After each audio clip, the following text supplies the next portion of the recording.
Every day, 733 million people go hungry. That's 1 in 11 people worldwide, and that should just never be the case. So I want to show you how it's possible that we're providing one meal for every 20 views on our main channel video, and some of the things that didn't make the final cut. Starting off in Kenya, where we've been before to help with unlimited access to clean water. But this time, we're tackling another problem: food. Studies have shown that by providing a meal to these kids at school, attendance rates can increase by up to 50%, and scores can go up by up to 20%. Now, because of this, later in this video, I had to find out what is the real reason behind world hunger. And what I found out honestly shocked me. It's like the world's dumbest problem.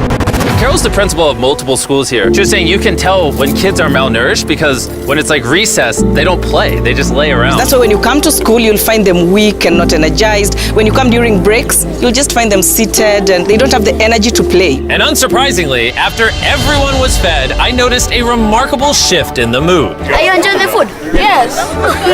Kids were laughing, running around, playing with each other. They're chasing it. I don't think any of them have ever seen a drone before. I think I actually created a cult. All right, day number, 3 in Kenya? This is a lower income part. Schools are in worse quality than the ones we were in yesterday. These kids don't get meals here at school, so this is gonna change a lot of these kids' lives. Most of them are getting less than 1,000 calories a day. After this, they will have a consistent source of food at school. They'll learn more, they'll grow more, they'll get sick less. Overall, just be happier, which I think we all agree is what we want for kids. Go ahead. All right, we're at another school, this time with over 500 students. Show all the students. I didn't. This one has over 500 students. Show them all. And after feeding thousands more, we set them up for the future by hooking them up with everything they could possibly need. But before we left, the behind-the-scenes team was given an exclusive look through one of Kenya's top universities, where I had the chance to speak with some of their business students. What's your long-term vision for philanthropy and making our world a better place? So long-term for us, we have a chocolate brand called Feastables, and I started studying our supply chain. I was like, whoa, there's a lot of people who are below the age of 16 on the farms, and this is kind of not cool. So hopefully the long-term impact we have is there's over 1 million kids in child labor, and we make a big dent getting as many of those kids out of child labor as possible. And that's why our next stop is especially important to me. Now we're in Ghana. This is where we source a lot of our cocoa for Feastables. So the school meal programs and stuff we're doing here is a lot more special to me. For me? Thank you. It's honestly amazing that these communities put together ceremonies just like this one as a thank you for providing something they should already have access to, like food. I would like to welcome Jimmy, also known as Mr. Beast. Thank you. Thank you. Like I said, I'm super excited to get this meal program going and some other community development, and excited to meet all of you and work with you. Thank you for having me, and thank you for all the kind words. I appreciate you. So this is our native kente, and we want to wrap you with the kente to show our appreciation. So you are now the sub-chief of this town. Thank you. Are you happy with how that went? Yeah, you're happy. Yeah, I think it went well. Thank you. Celebrations aside, one major thing I wanted to do in Ghana was check out some of the cacao farms. Adult farmers typically earn significantly less than a living wage, and their children are often put to work so that families can survive. We've been working hard at Feastables to pay all the adult farmers a living income reference price so that we can reduce child labor. And I got to see the cacao farms in person and shoot a video to promote this entire mission. You see, Big Chocolate pays their farmers so little that they make less than $1 a day on average. First, we pay 100% of our cacao farmers a living income reference price. Second, 100% of our cocoa is fair trade certified, which is the gold standard of ethical certification. Appreciate you.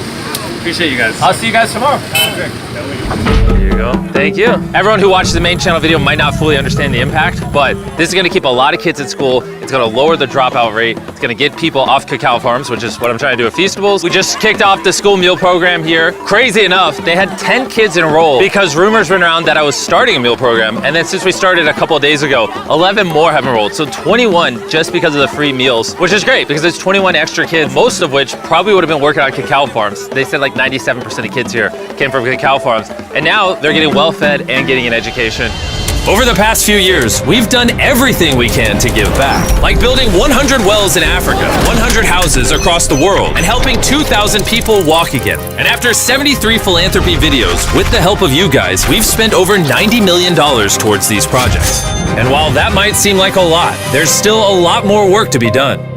And while countries in Africa struggle with a lack of food, in America, there is too much food going to waste. How many people have you fed in your life? At least 3 to 5 million people. Isn't that crazy? It's unbelievable. This is Evan, and for the last 6 years, he's dedicated his life to building Sharing Excess, a nonprofit organization dedicated to reducing food waste and feeding those in need. And they've saved over 118 million pounds of food from going to waste. And it's all possible thanks to volunteers, donations, and this massive warehouse. This building alone is the size of 14 football fields and has 700,000 square feet of refrigerated warehouse space. I didn't know buildings this big existed. Look how long it is. And this is just one section. There's a ton of these. Since unbelievable amounts of food end up in landfills each year, reducing food waste could literally end world hunger.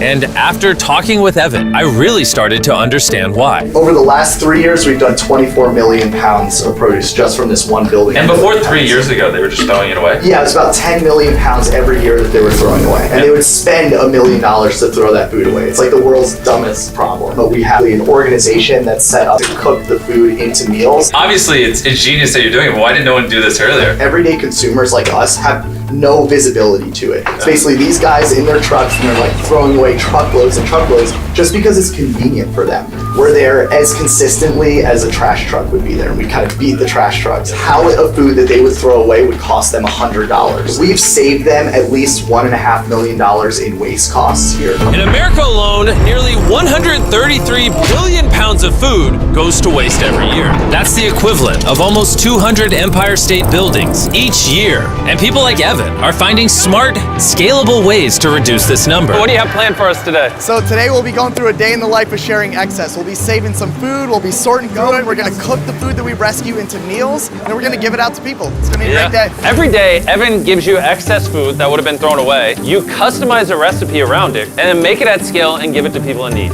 You are absolutely correct. For free. Yep.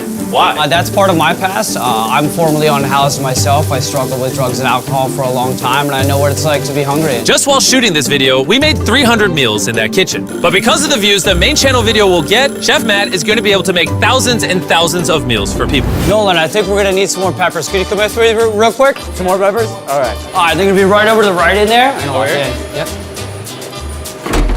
Did you just lock Nolan in the freezer? It depends what you mean by lock. You're my new favorite chef. Is this a lock me in the fridge bit? Is that what's happening? We spent a total of 2 days in Philadelphia prepping, filming, and handing out a ton of food. And once we were done there, we took the operation back to my home state of North Carolina to do a free food drive for the local community. Every car here is getting a box of perishable food, some packs of grapes, some bananas, some meats, lots more vegetables, pre-made meals, things that would have been thrown away, but because of Sharing Excess, isn't. Evan, how does it feel to see all the food you saved go to people who need it? Oh my God, it's like a dream come true. In total, we fed over 7,000 people during the production of this video. However, that number will continue to climb the more you watch the main channel video. So if you haven't already, go watch it. And if you've already seen it, go watch it again and give another meal to someone in need.